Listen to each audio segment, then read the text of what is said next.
Les nouvelles technologies de l'information et de la communication pour l'enseignement et l'apprentissage pénètrent le monde de l'éducation à l'INEFJA, l'Institut des jeunes aveugles de Thiès.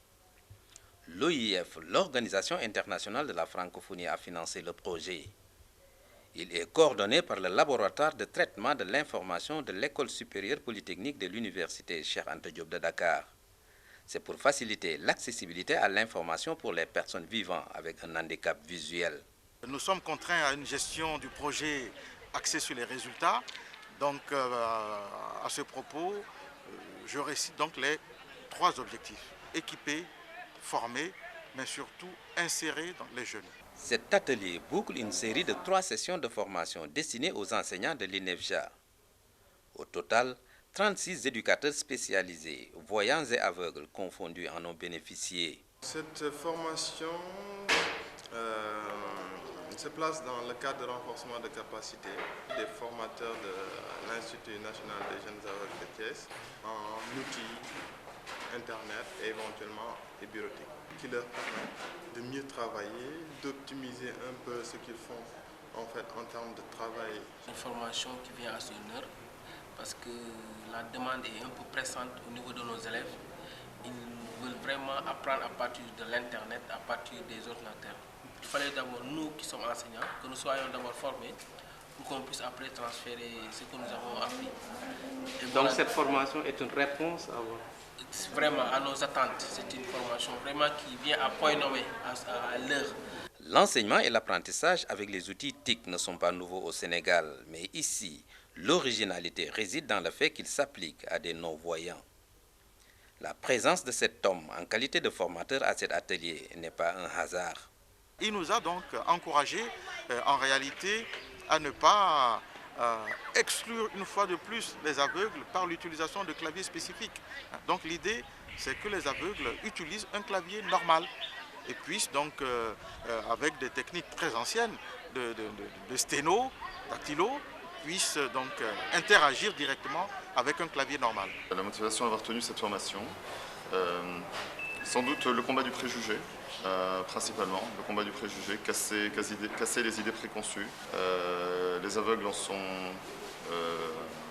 le fait que je suis non-voyant me plonge obligatoirement dans cet univers, à ses limites, à ses plafonds de verre, à ses planchers de verre, à ses murs de verre.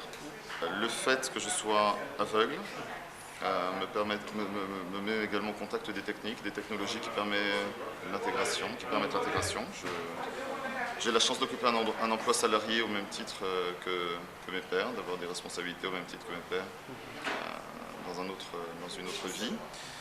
Et je pense que si je suis en mesure d'occuper ce rôle, d'autres personnes dans ma condition sont capables d'occuper ce rôle. Donc l'idée a été de monter une formation en tout cas de voir comment construire le socle qui leur permette d'acquérir les techniques nécessaires à leur insertion, pour leur permettre de jouer le rôle de l'insertion et de l'intégration dans un deuxième temps.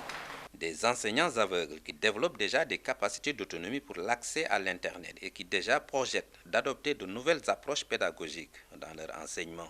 Tous les participants qui sont ici dans cette salle sont des enseignants donc créants, mais donc ils ont besoin donc de faire des recherches sur Internet, mais aussi ils ont besoin donc d'écrire, donc de saisir des exercices, d'imprimer des exercices et de les donner à leurs élèves, mais aussi de calculer des moyennes.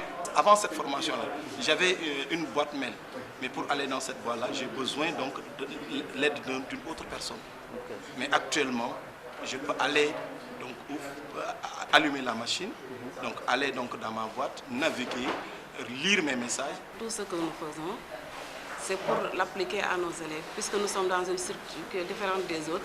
Nous avons des enfants handicapés visuels et ce que nous avons appris, nous allons essayer de retourner ça vers eux. Le projet TIC-OIF est assurément un projet inclusif pour la démocratisation et l'amélioration de la qualité des enseignements et apprentissages. Il encourage l'utilisation des technologies de l'information et de la communication pour accéder à l'information et pouvoir la diffuser via le canal le plus approprié. Pour y arriver, des équipements de qualité sont mis à disposition par l'OIF et qui s'intègrent parfaitement aux disciplines enseignées à l'INEFJA. Par rapport aux équipements, nous avions donc mis en place une salle de formation avec 12 ordinateurs portables.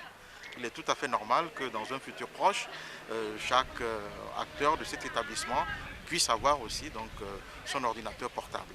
Donc c'était important que les ordinateurs portables soient les équipements, en tout cas de base, retenus dans le cadre de cette formation. L'imprimante-là, on l'appelle l'imprimante de marque Everest, c'est une imprimante braille qui va imprimer donc en caractère braille. Alors tout ce que l'imprimante en noir fait avec l'encre ou bien le laser, cette imprimante le fait en caractère braille. C'est une imprimante sans encre, mais avec un dispositif de marteau à pointe donc, qui va pointiller la feuille et permettre aux non-voyants de pouvoir au toucher lire le contenu du document. En plus de cette imprimante braille, nous disposons aussi de ce qu'on appelle le four thermogonfleur qui est là. L'utilité de ce four, ça permet tout simplement, en tout cas aux aveugles, de rattraper la longueur d'avance qui les sépare des voyants en termes d'exploitation de dessins ou bien de cartes. Parce que dès l'instant que la carte et le dessin sont écrits en noir, celui qui ne dispose pas de ses yeux ne peut pas y accéder. Alors avec le four, il est possible de mettre la carte ou bien les images et avec la feuille spéciale qu'il y a ici, de les mettre en relief, de sorte que tout est gonflé. Voilà pourquoi on l'appelle four thermogonfleur. Et au toucher, l'aveugle pourra identifier les contours de la carte et aussi les contours d'un dessin. Il y a ce matériel qui est une machine liseuse OptiBook, c'est une sorte de scanner. Là aussi, ça permet tout simplement à l'aveugle de pouvoir, une fois qu'il dispose d'un livre, de le mettre comme ça sous le scanner. L'appareil va se charger de photographier la page et tout de suite, tout le contenu de la page va apparaître sur l'écran de l'ordinateur. Voilà, très bien, comme ici. Vous le voyez ici déjà, voilà l'exemple. Donc, ici, c'est vrai que vous me direz comment est-ce qu'il va lire, mais l'utilité c'est que cet ordinateur connecté à une machine comme ça va déjà transcrire le texte en version braille. Et il est possible aussi avec sa casque. Voilà pourquoi on l'appelle liseuse. Un logiciel qu'on appelle aussi le logiciel JAWS, qui fait une synthèse vocale, ça permet aussi à la machine de lire tout le texte pour l'aveugle. Ça veut dire que ça lui permet tout simplement de pouvoir se documenter de manière autonome, sans l'aide de personne. Pour la préservation des outils, l'Institut aura besoin davantage de liberté et d'autonomie pour gérer à bon escient les équipements reçus et les contraintes liées à leur entretien. C'est le lieu aussi de revenir sur, en tout cas, ce matériel qui est l'exemple le plus éloquent, qu'on appelle plage braille. Je vous disais tout à l'heure que c'est un matériel qui, malgré sa petitesse là, coûte pour un rien 4 millions. Et une seule touche détériorée va nous valoir 100 000 francs pour la réparation et ce ne sera pas ici, ce sera en France.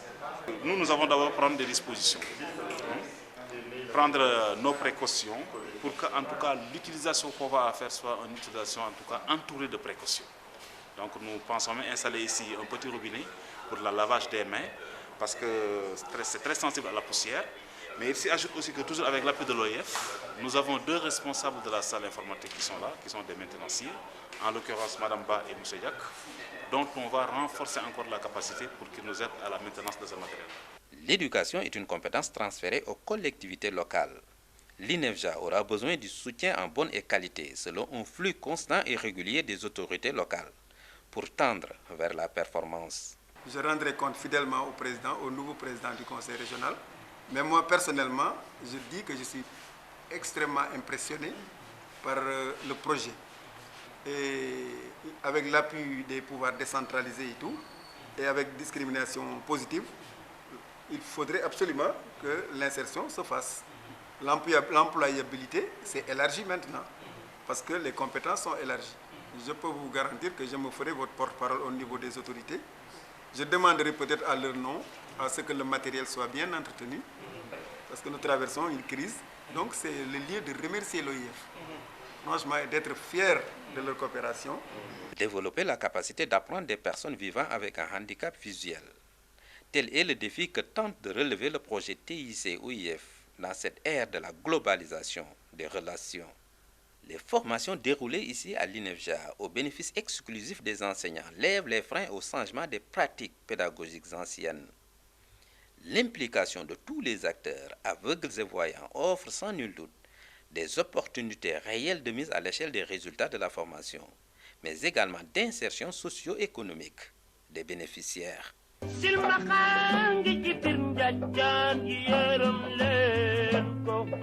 bur yàlla moom muri bëtam waaye xel ma neex na